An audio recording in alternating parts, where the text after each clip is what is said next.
Hello everyone, welcome to expert online academy. ఈరోజు మనకు various news పేపర్స్లో వచ్చినటువంటి ఇంపార్టెంట్ ఆర్టికల్స్ చూద్దాం. సో ఓకే, ఇక్కడ ఫస్ట్ మనం వచ్చేసి ప్రపంచ జనాభా దినోత్సవం అండి. ఓకే, సో జూలై 11th రోజు మనము ప్రపంచ జనాభా దినోత్సవంగా జరుపుకుంటాము. సో ఏంటి, ఎందుకు, ప్రపంచవ్యాప్తంగా జనాభా ఏ విధంగా ఉంది చూద్దాం. దెన్ నెక్స్ట్ వచ్చేసి గ్లోబల్ క్లీన్ ఎనర్జీ ర్యాంకింగ్స్ అండి. ఓకే, సో గ్లోబల్ లెవెల్లో clean energy, renewable energy rankings ఏ విధంగా ఉన్నాయి, సో మన ఇండియా ర్యాంక్ ఎంత ఏంటి, సో మనము రెన్యూబుల్ ఎనర్జీ సైడ్ ఏ విధంగా మూవ్ అవుతున్నాం ఏంటి చూద్దాం.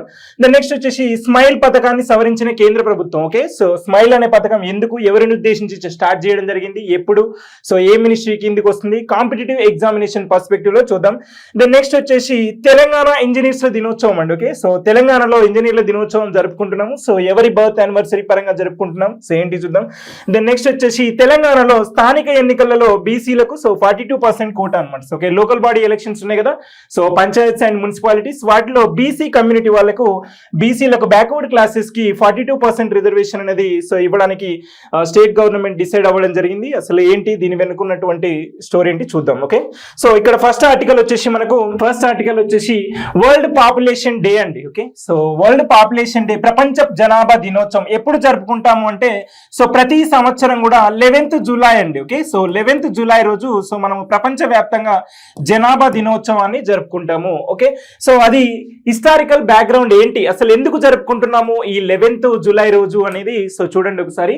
సో ఏంటంటే 1830లో, సో ఓకే 1830లో వచ్చేసి ప్రపంచ జనాభా మొత్తం కూడా ఏంటంటే ఒక 1 బిలియన్ ఉంటుండే అండి. ఓకే, 1830లో, సో 1830లో అంత ఉంటుండే ఏంటంటే 1987 నాటికి సో ఎంత అంటే ఒక 5 బిలియన్కి రీచ్ అయింది ప్రపంచ జనాభా.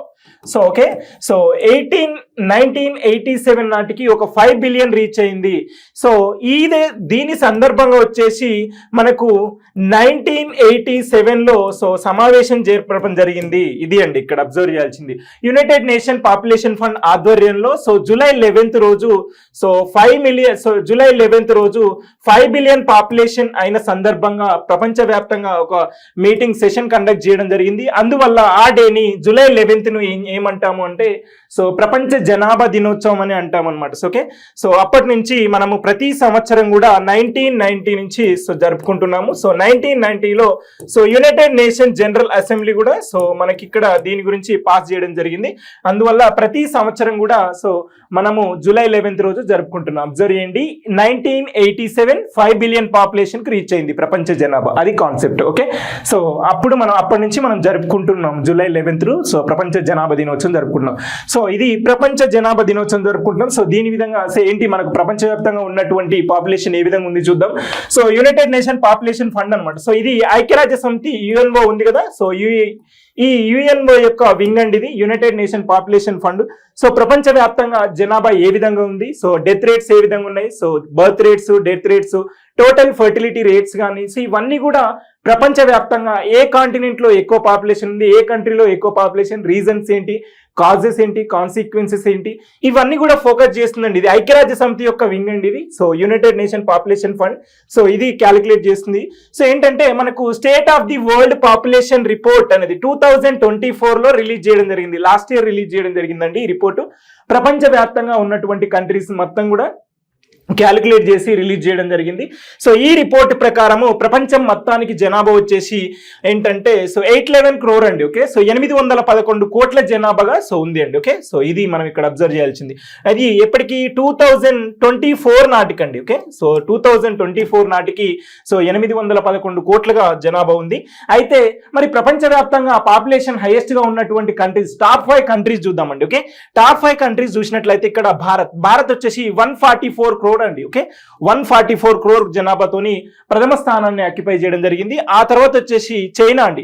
సో ఇంతకు ముందు భారత్ వచ్చేసి సెకండ్ ప్లేస్ లో ఉంటుండే, చైనా ఫస్ట్ ప్లేస్ లో ఉంటుండే. కానీ ఈ రిపోర్ట్ ప్రకారం 2024 రిపోర్ట్ ప్రకారము సో చైనాని సో ఓవర్కమ్ చేసి భారత్ ఫస్ట్ ప్లేస్ ఆక్యుపై చేయడం జరిగింది. తర్వాత second place China.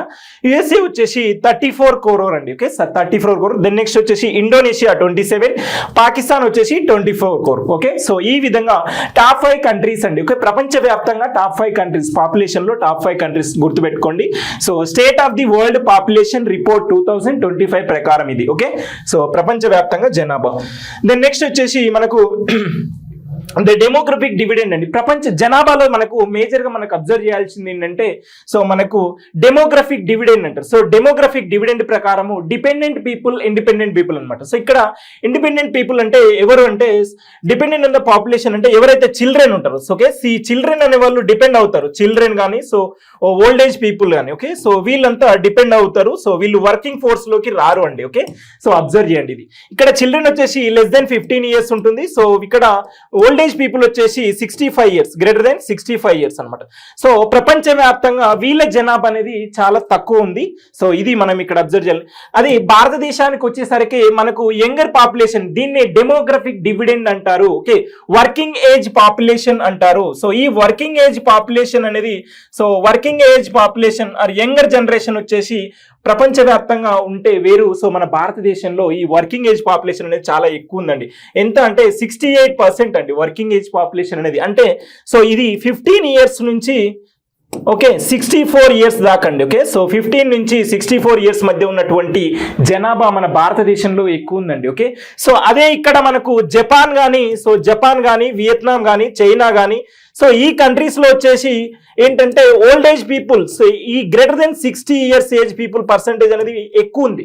Okay, so ఇక్కడ అనమాట. అందుకే చాలా దేశాలు ఈ మధ్య కాలంలో చూస్తున్నాము ఏంటంటే జనాభాను పెంచే పనిలో పడినాయండి. ఓకే, సో ఇది ఇక్కడ మనం అబ్జర్వ్ చేయాల్సింది. ఓకే, సో అయితే ఇక్కడ వర్కింగ్ ఏజ్ పాపులేషన్ మనకు భారతదేశానికి ఒక వనరు అండి. ఓకే, సో మనకు న్యాచురల్ వనరులతోని సో సహజ వనరులతో పాటు జనాభా కూడా ఒక గొప్ప వనరు అండి. సో దేశం అభివృద్ధి చెందాలంటే సో జనాభా అనేది మెయిన్.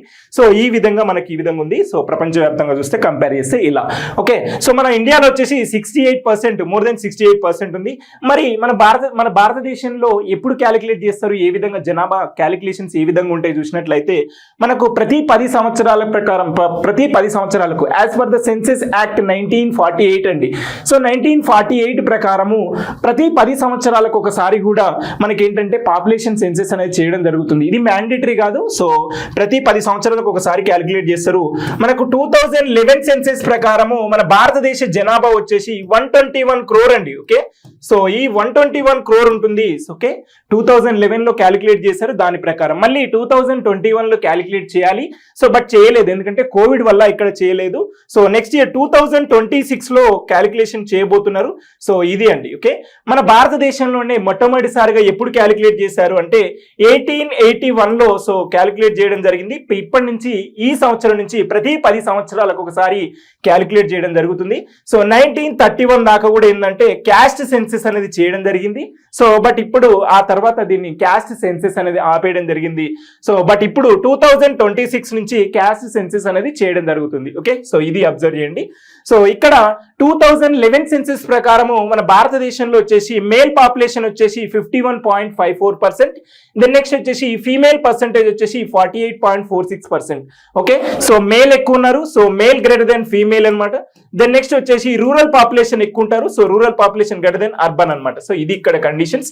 దెన్ నెక్స్ట్ వచ్చేసి యాజ్ పర్ ద 2011 సెన్సెస్ ప్రకారము మనకేంటంటే టాప్ 5 స్టేట్స్ అండి. జనాభా దృష్ట్యా టాప్ 5 స్టేట్స్ వచ్చేసి ఉత్తరప్రదేశ్ ఫస్ట్ ప్లేస్ లో ఉంది, Maharashtra second place, Bihar third place, west Bengal fourth place and so Madhya Pradesh వచ్చేసి 5th ప్లేస్ అండి. ఓకే, మనకి ఎగ్జామినేషన్ పాయింట్ ఆఫ్ వ్యూలో సో టాప్ 5 స్టేట్స్ గుర్తుపెట్టుకోండి. ఓకే, సో ఇది అండి జనాభా దృష్ట్యా.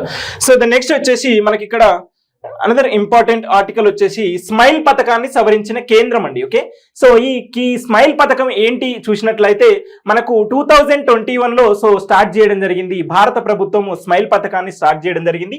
ఈ స్మైల్ పథకం వచ్చేసి ఎవరి గురించి, ఈ స్కీమ్ అనేది ఎవరి గురించి అంటే సో బెగ్గర్స్ కి, ట్రాన్స్జెండర్ గురించి అండి. ఓకే, సో వాళ్ళని ఉద్దేశించి స్టార్ట్ చేసినటువంటి పథకం ఏంటంటే స్మైల్ అండి. ఓకే, ఇదేంటంటే పునరావాసానికి, సంక్షేమానికి ఉద్దేశించినటువంటి స్కీమ్ స్టార్ట్ చేయడం జరిగింది సెంట్రల్ గవర్నమెంట్. అయితే దీన్ని ఏ విధంగా సవరించారు అంటే ఎక్స్టెండ్ చేశారనమాట. ఏ ప్లేసెస్ లో అంటే సో మతపరమైన ట్రస్టులు, ఆలయ ధర్మకర్తల మండలు, సో వీటిలో వచ్చేసి ఇక్కడ కూడా ఈ స్కీమ్ ఇంప్లిమెంట్ చేయాలని ఉద్దేశించడం జరిగింది. అదేవిధంగా పర్యాటక ప్రాంతాలు, నగరాలు, చారిత్రక ప్రదేశాల్లో సో ఎవరైతే బెగ్గర్స్ ఉంటారో, ఎవరైతే ట్రాన్స్జెండర్స్ ఉంటారో వాళ్ళ వెల్ఫేర్ కోసం కృషి చేయడమే ఈ స్కీమ్ ఉద్దేశం. కాబట్టి ఏం చేయాలంటే వాళ్ళ కోసము ఈ ఏరియాస్ లో ఫోకస్ చేయాలని చెప్పేసి సో సవరించడం జరిగింది అనమాట ఈ స్కీమ్ ని. ఇది ఇక్కడ మనం అబ్జర్వ్ చేయాల్సింది. అయితే 3 ఏళ్ల వీళ్ళకు ఈ స్కీమ్ కోసం ఒక 100 crore కేటాయిస్తే సో ఇందులో వచ్చేసి సో 2025-26 ఒక 1 year పీరియడ్ లో 37 crore అలొకేట్ చేయడం జరిగింది. ఈ 37 crore లో వచ్చేసి 30% వచ్చేసి తదితరులకు, సో దెన్ నెక్స్ట్ వచ్చేసి 50% వచ్చేసి సర్వే, ఈ 30% వచ్చేసి సర్వే చేయడానికి ఇవన్నీ క్యాలిక్యులేషన్స్ కి, దెన్ నెక్స్ట్ వచ్చేసి 50% వచ్చేసి రీహాబిలిటేషన్ సెంటర్స్ అన్నమాట, సో వాళ్ళ కోసం, దెన్ నెక్స్ట్ వచ్చేసి 20% వచ్చేసి వాళ్ళ వెల్ఫేర్ కోసము సో ఖర్చు చేయడం జరుగుతుంది. సో ఈ విధంగా ఫండ్స్ తో పాటు క్లియర్ గా సో అలొకేట్ చేయడం జరిగింది అనమాట. అయితే మనకు ఎగ్జామినేషన్ పాయింట్ ఆఫ్ వ్యూలో స్మైల్ పథకం గురించి ఏంటి చూసినట్లయితే, స్మైల్ అంటే అబ్రివేషన్ చూడండి ఇక్కడ, support for the marginalised individual for livelihood and enterprise అనమాట. ఓకే, సో ఇది అండి. Okay, support for the marginalised individuals for livelihood and enterprise, so ఇది స్మైల్ స్కీమ్ అండి. ఏ మినిస్ట్రీ కిందికి వస్తుంది? ఇది వచ్చేసి ministry of social justice and empowerment అండి. ఓకే, సో ఈ ఏ మినిస్ట్రీ కిందికి వస్తుంది గుర్తుపెట్టుకోండి. దెన్ నెక్స్ట్ వచ్చేసి ఎప్పుడు స్టార్ట్ చేయడం జరిగింది ఈ స్కీమ్ వచ్చేసి 2022 అండి. ఓకే, సో 22 మెయిన్ ఫోకస్ వచ్చేసి ఏంటంటే ట్రాన్స్జెండర్స్ పైన ఫోకస్ చేయడము, సో ఇది ఒకటి. దెన్ నెక్స్ట్ వచ్చేసి బెగ్గర్స్ అండి, సో బెగ్గర్స్ మీద ఫోకస్ చేయడము, సో వీళ్ళ వెల్ఫేర్ కోసం తీసుకొచ్చినటువంటి స్కీమే స్మైల్ స్కీమ్. ఓకే, సో అయితే దీని కోర్ ఆబ్జెక్టివ్ ఏంటంటే so comprehensive support and rehabilitation అండి. ఓకే, ఎలా ఏ విధంగా సపోర్ట్ చేస్తారు? మెడికల్ అసిస్టెంట్స్, ఎవరైతే ట్రాన్స్జెండర్స్ ఉంటారో వాళ్ళకి మెడికల్ అసిస్టెంట్స్ కానీ, బెగ్గర్స్ కి, ట్రాన్స్జెండర్స్ కి. దెన్ నెక్స్ట్ ఎడ్యుకేషనల్ సపోర్ట్, ఇక్కడ స్పెషల్ గా ట్రాన్స్జెండర్స్ కి వాళ్ళు చదువుకోవడానికి ఎడ్యుకేషనల్ ఫెసిలిటీస్ ఉండవు కదా, సో వాళ్ళకి ఎడ్యుకేషనల్ సపోర్ట్ చేయడము, స్కిల్ డెవలప్మెంట్, వాళ్ళకి ఎంప్లాయ్మెంట్ కూడా ఇవ్వరండి, సో అందువల్ల వాళ్ళకి స్కిల్ డెవలప్మెంట్ కానీ, ఫినాన్షియల్ ఎయిడ్ కానీ, సో ఎవరైతే బెగ్గర్స్ ఉంటారో సో వాళ్ళకి ఫినాన్షియల్ ఎయిడ్ కానీ, సో ఈ విధంగా వీళ్ళిద్దరి గురించి ఇవి చేయడం జరుగుతుంది అనమాట. సో ఇది మేజర్ గా మన కాంపిటేటివ్ ఎగ్జామ్ పర్స్పెక్టివ్ లో వచ్చేసి ఏ మినిస్ట్రీకి కిందికి వస్తుంది, సో దీని యొక్క మెయిన్ ఆబ్జెక్టివ్ ఏంటి గుర్తుపెట్టుకోండి. దెన్ నెక్స్ట్ వచ్చేసి మనకి ఇక్కడ ఫోకస్ ఏంటి, ఏ విధంగా, సో రీహాబిలిటేషన్ అనమాట, సో ప్రొవైడ్ మెడికల్ ఫెసిలిటీస్ కానీ, కౌన్సిలింగ్ కానీ, బేసిక్ డాక్యుమెంటేషన్ కానీ, ఎడ్యుకేషన్ కానీ, స్కిల్ డెవలప్మెంట్ కానీ, సో ఎకనామిక్ లింకేజ్, సో ఇవన్నీ కూడా చేయడం జరుగుతుందండి బెగ్గర్స్ కి, సో ట్రాన్స్జెండర్స్ కి. సో టీజీపీఎస్సీ కండక్ట్ చేసినటువంటి ఎగ్జామ్ లో వచ్చేసి గరిమా గృహ అనమాట, సో ఇది ఏ మినిస్ట్రీ కింద వర్క్ చేస్తుంది అంటే, సో వచ్చేసి ఇక్కడ ట్రాన్స్జెండర్ పీపుల్స్ ఎవరైతే ఉంటారో వాళ్ళకు స్మైల్ స్కీమ్ కింద వీళ్ళకు ఇండ్లు కట్టించడం జరుగుతుందండి. ఓకే, సో గరిమా గృహ కింద, సో ఏంటంటే ministry of social justice and empowerment scheme కింద వచ్చేసి ఇక్కడ వీళ్ళకు ట్రాన్స్జెండర్ పీపుల్ కి ఇల్లు కట్టించడం జరుగుతుంది. సో ఇది అండి ఇక్కడ మనకి ఇక్కడ ఏ మినిస్ట్రీ అనేది అడగడం జరిగింది. Okay, so transgender persons accommodation, medical care, skill development, creating safe spaces for the growth of and empowerment. Okay, so ఇది ఇక్కడ మనం అబ్జర్వ్ చేయాల్సింది. ఓకే, ఎగ్జామినేషన్ పాయింట్ ఆఫ్ వ్యూలో గుర్తుపెట్టుకోండి. దెన్ నెక్స్ట్ వచ్చేసి అనదర్ ఇంపార్టెంట్ ఆర్టికల్ వచ్చేసి మనకు అలీ నవాజ్ జంగ్ బహదూర్, అంటే ఓకే 11th July 1998 ఇక్కడ వచ్చేసి మనకు తెలంగాణలో ఇంజనీర్స్ డే జరుపుకుంటాము, మన భారతదేశంలో వచ్చేసి ఇంజనీర్స్ డే జరుపుకుంటాము. సో అయితే తెలంగాణకు స్పెషల్ గా ఒక పర్సన్ ఉన్నారు, సో ఇతను వచ్చేసి అలీ నవాజ్ జంగ్ బహదూరి అనమాట. సో ఓకే, అలీ నవాజ్ జంగ్ బహదూర్ గారి జయంతి సందర్భంగా మనకు సో ప్రతి సంవత్సరం కూడా 11th July రోజు మనము ఇంజనీర్స్ డే జరుపుకుంటున్నాము. ఓకే, ఎప్పటి నుంచి ఇది అంటే 2014 నుంచి కూడా తెలంగాణ ఫామ్ అయిన అప్పటి నుంచి కూడా ఏంటంటే మనము ఇంజనీర్స్ డే అనేది జరుపుకుంటున్నాం. అసలు ఎందుకు ఏంటి చూసినట్లయితే ఒకసారి చూడండి. సో ఇతను కన్స్ట్రక్ట్ చేసినటువంటి మేజర్ ప్రాజెక్ట్స్ కానీ ఏంటి డెవలప్మెంట్స్ కానీ చూడండి. ఉస్మాన్ సాగర్, నిజాం సాగర్, కడెం ప్రాజెక్ట్, హిమాయత్ సాగర్, ఫైరా, దెన్ నెక్స్ట్ వచ్చేసి Osmania university, Osmania hospital, so ఇవన్నీ కూడా సో ఇతను కన్స్ట్రక్ట్ చేసినటువంటి ఒక పర్సన్ అనమాట. సో ఓకే, సో అందువల్ల ఈయన గ్రేట్ ఇంజనీర్ అనమాట. సో అందువల్ల July 11th రోజు ఇతని బర్త్ యానివర్సరీ సందర్భంగా వచ్చేసి ప్రతి సంవత్సరం కూడా 2014 నుంచి కూడా తెలంగాణ ఇంజనీర్స్ డే అనేది జరుపుకుంటున్నాం. ఓకే, సో స్పెషల్ గా ఇతని పేరు మీదుగా కన్స్ట్రక్ట్ చేసినటువంటి ప్రాజెక్ట్ వచ్చేసి అలీ సాగర్ ప్రాజెక్ట్ అండి. ఓకే, సో ఈ అలీ సాగర్ ప్రాజెక్ట్ అనేది సో ఏంటంటే నిజామాబాద్ లో ఉంది. సో ఇది గోదావరి ట్రిబ్యూటరీస్ అనమాట. సో ఓకే, సో ఇవన్నీ కూడా సో మేజర్ గా ఇతను కన్స్ట్రక్ట్ చేసినటువంటి ప్రాజెక్ట్స్ అండి. అయితే ఇతడు మనకు భారతదేశానికి మోక్షగుండం విశ్వేశ్వరయ్య ఏ విధంగా అయితే ఇంజనీరింగ్ లో ఎనలేని సేవలు చేశాడో, సో అదే విధంగా మన తెలంగాణకు ఇతను అలీ నవాజ్ జంగ్ గారు సో చేసిన సేవల గుర్తింపుగాను సో మనము ఈ ప్రతి సంవత్సరం కూడా July 11th రోజు తెలంగాణ ఇంజనీర్స్ డే జరుపుకుంటాం. ఓకే, సో ఇది అండి. నెక్స్ట్ వచ్చేసి అనదర్ ఇంపార్టెంట్ ఆర్టికల్ వచ్చేసి ఇక్కడ గ్లోబల్ క్లీన్ ఎనర్జీ ర్యాంకింగ్స్ అండి. సో క్లీన్ ఎనర్జీ అంటే ఏంటి? సో గ్లోబల్ లెవెల్లో క్లీన్ ఎనర్జీ, సో ఎక్కువగా మనము ఫాజిల్ ఫ్యూయల్స్ ని తగ్గించి clean energy, renewable energy side move అవ్వాలనేది మనకు సస్టైనబుల్ డెవలప్మెంట్ యొక్క మెయిన్ టార్గెట్స్ అండి. ఓకే, సో భవిష్యత్తు తరాలకు వనరులను అందించడమే మన యొక్క టార్గెట్ కాబట్టి సో ఏంటి ఈ క్లీన్ ఎనర్జీస్ అంటే జనరల్గా వచ్చేసి solar energy, wind energy, okay, small hydro, bio power, so దాని నెక్స్ట్ వచ్చేసి లార్జ్ హైడ్రో. సో ఇవన్నిటిపైన ఫోకస్ చేస్తూ ఏంటంటే మనకు గ్లోబల్ నెట్ ఎమిషన్స్ ని జీరో చేయడము. ఓకే, సో ఇది మెయిన్ టార్గెట్స్. మన టార్గెట్స్ వచ్చేసి నెట్ జీరో ఎమిషన్స్ వచ్చేసి ఎప్పుడు రీచ్ అవ్వాలి, ఇది మనకు గ్లాస్గో సమ్మిట్ లో పంచామృత్ టార్గెట్స్ అన్నమాట. ఓకే, మన భారత ప్రధాని నరేంద్ర మోడీ గారు ఒక 5 టార్గెట్స్ ను పెట్టుకోవడం జరిగింది. వీటిని పంచామృత్ టార్గెట్స్ అన్నాం. ఓకే, సో ఈ పంచామృత్ టార్గెట్స్ లో వచ్చేసి 5 ఉన్నాయండి. సో ఇందులో వచ్చేసి మనకు 2070 వరకు నెట్ జీరో ఎమిషన్ రీచ్ అవ్వాలి. Okay, net zero emission, net zero carbon emissions అనేవి జీరో అవ్వాలి. సో ఇది అండి. దెన్ నెక్స్ట్ వచ్చేసి 5 మిలియన్ టైమ్స్ గ్రీన్ హైడ్రోజన్ అనమాట. 2030 వరకు కూడా గ్రీన్ హైడ్రోజన్ ని 5 మిలియన్ టైమ్స్ ప్రొడ్యూస్ చేయాలి. దెన్ నెక్స్ట్ వచ్చేసి 57 సోలార్ పార్క్స్ అగ్రిగేటెడ్ కెపాసిటీ వచ్చేసి 39.29 గిగావాట్స్ ని ప్రొడ్యూస్ చేయాలి. విండ్ ఎనర్జీని 30 గిగావాట్స్ విండ్ ఎనర్జీని ప్రొడ్యూస్ చేయడంలో సో 30 వరకు 2030 అనేది బ్యారియర్ గా పెట్టుకున్నాము. So sustainable development goals reach అయ్యడానికి మన టార్గెట్ వచ్చేసి 2030 వరకు పెట్టుకున్నాం కదా.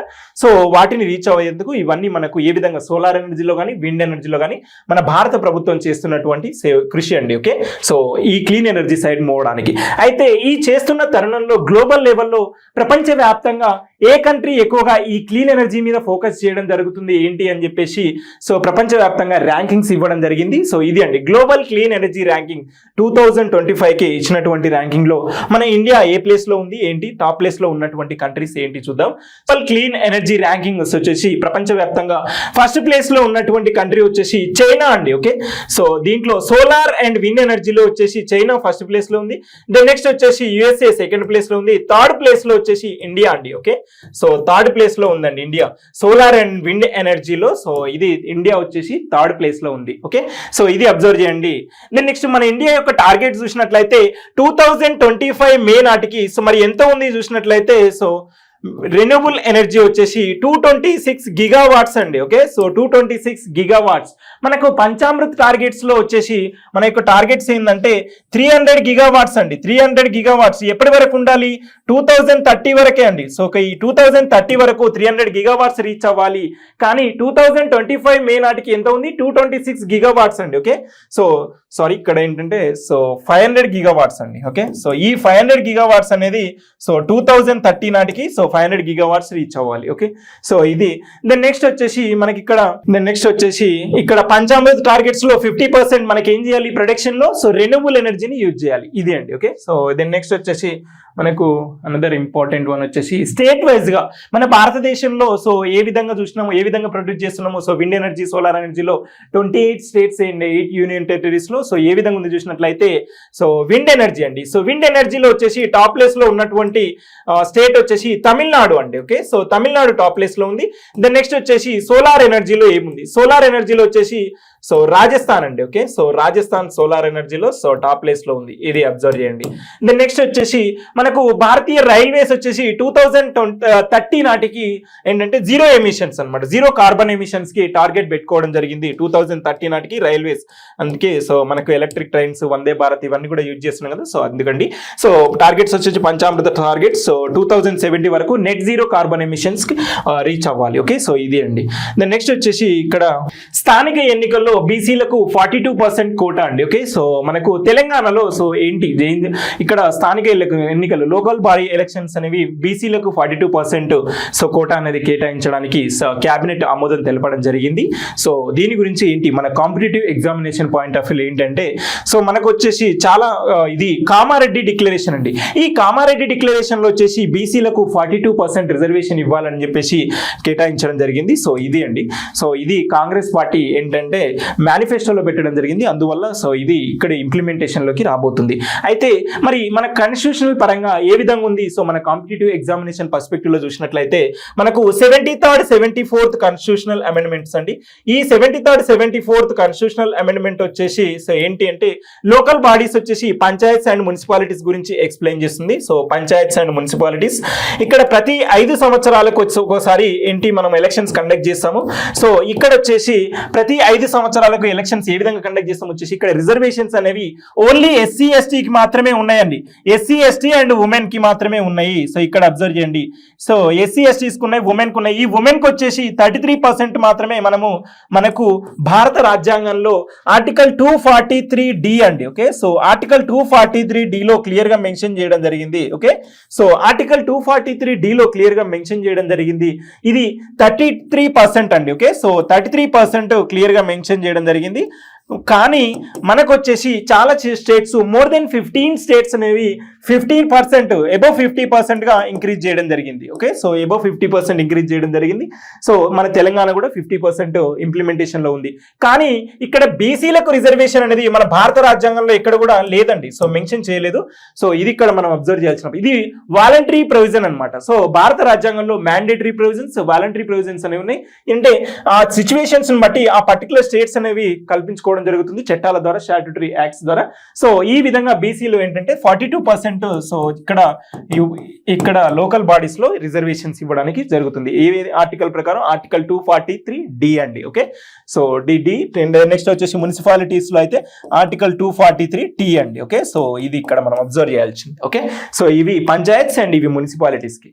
ఇక్కడ 42% అండి బీసీలకు. అయితే ఏ విధంగా కేటాయిస్తారు అంటే సర్పంచ్ అండ్ ఎంపీటీస్లకు వచ్చేసి ఒక మండలానికి కేటాయిస్తారు. ఆ మండలంలో ఉన్న జనాభాను తీసుకోవడం జరుగుతుంది. దెన్ నెక్స్ట్ వచ్చేసి ఎంపీపీ జెడ్పీటీసీలకు వచ్చేసి ఒక జిల్లానికి యూనిట్ గా కేటాయిస్తారు.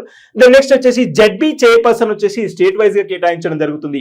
స్టేట్ వైజ్ గా అంటే ఆ స్టేట్ లో సో వచ్చేసి జెడ్పీ చైర్పర్సన్స్ అందరిలో కూడా 42% వీళ్ళు ఉండాలి. సో ఇక్కడ ఇది మనం ఇక్కడ అబ్జర్వ్ చేయాల్సి. దెన్ నెక్స్ట్ వచ్చేసి సర్పంచ్ ఎంపీటీసీలకు ఒక మండలం యూనిట్ గా తీసుకుంటారు కదా, ఆ మండలంలో వచ్చేసి మనకు 42% బీసీలు ఉండాలి. సో ఈ విధంగా అండి. ఓకే, సో పొలిటికల్ రిజర్వేషన్స్ అనేది ఇవ్వడం జరుగుతుంది లోకల్ బాడీస్ లో. ఇక్కడ ఇది అబ్జర్వ్ చేయండి. దెన్ నెక్స్ట్ వచ్చేసి మనకు సో భారత రాజ్యాంగంలో వచ్చేసి ఏ విధంగా 73rd 74th కాన్స్టిట్యూషనల్ అమెండ్మెంట్ ఏ ఇయర్ లో తీసుకురావడం జరిగింది? 1992లో అండి. ఓకే, సో ఇది 3 టైర్ పంచాయతీరాజ్ సిస్టమ్ ఉంది. సో 3 టైర్ పంచాయతీరాజ్ సిస్టమ్ లో వచ్చేసి మనకు విలేజ్ లెవెల్లో ఒకటి, దెన్ నెక్స్ట్ వచ్చేసి మండల్ లెవెల్లో బ్లాక్ అంటాము, బ్లాక్ లెవెల్లో దీన్ని, దెన్ నెక్స్ట్ వచ్చేసి డిస్ట్రిక్ట్ లెవెల్లో. ఇక్కడ మనకు అంతా కూడా ఏంటంటే డైరెక్ట్ ఎలక్షన్స్ ఉన్నాయండి. ఓకే, డైరెక్ట్ ఎలక్షన్స్ ఉంటాయి.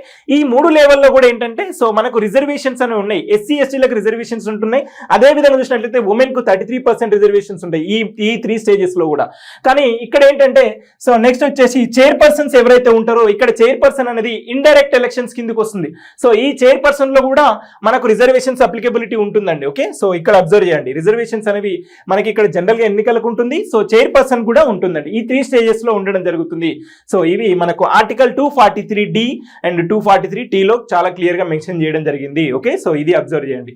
మనకు ఇవి 73rd 74th కాన్స్టిట్యూషనల్ అమెండ్మెంట్ వచ్చేసి మనకి ఇక్కడ సో పార్ట్ 11 అండ్ పార్ట్ 12 లో మెన్షన్ చేయడం జరిగింది. ఓకే, సో ఇది అబ్జర్వ్ చేయండి. ఓకే, యాపిల్ సిఓఓగా సో సహీబ్ ఖాన్ అనమాట. సో ఇతను యాపిల్ సిఓగా సో అంటే యాపిల్ చీఫ్ ఆపరేటింగ్ ఆఫీసర్ గా సహీబ్ ఖాన్ గారు సో నియమించడం జరిగింది. సో ఇతను వచ్చేసి మనకు ఉత్తరప్రదేశ్ లో ఇప్పుడు జన్మించారు. సో ఇది ఇతని నేమ్ గుర్తుపెట్టుకోండి. మనకు కాంపిటేటివ్ ఎగ్జామినేషన్ పాయింట్ ఆఫ్ వ్యూలో యాపిల్ సిఓఓ అండి, not CEO. Okay, chief executive officer కాదు, చీఫ్ ఆపరేటింగ్ ఆఫీసర్ అండి. ఓకే, సో సహీబ్ ఖాన్ గారు ఎన్నికవడం జరిగింది. సో ఇప్పుడు ప్రస్తుతం ఉన్నటువంటి వారు జెఫ్ విలియమ్స్ అనమాట. జెఫ్ విలియమ్స్ ప్రస్తుతం ఉన్నారు. సో అతని ప్లేస్ లో ఇతను రావడం జరిగింది. సో ఇతను ఉత్తరప్రదేశ్ లో జన్మించారండి. ఇది అబ్జర్వ్ చేయండి. ఓకే, సో ఇవి చాలా ఇంపార్టెంట్ ఆర్టికల్స్. Thank you.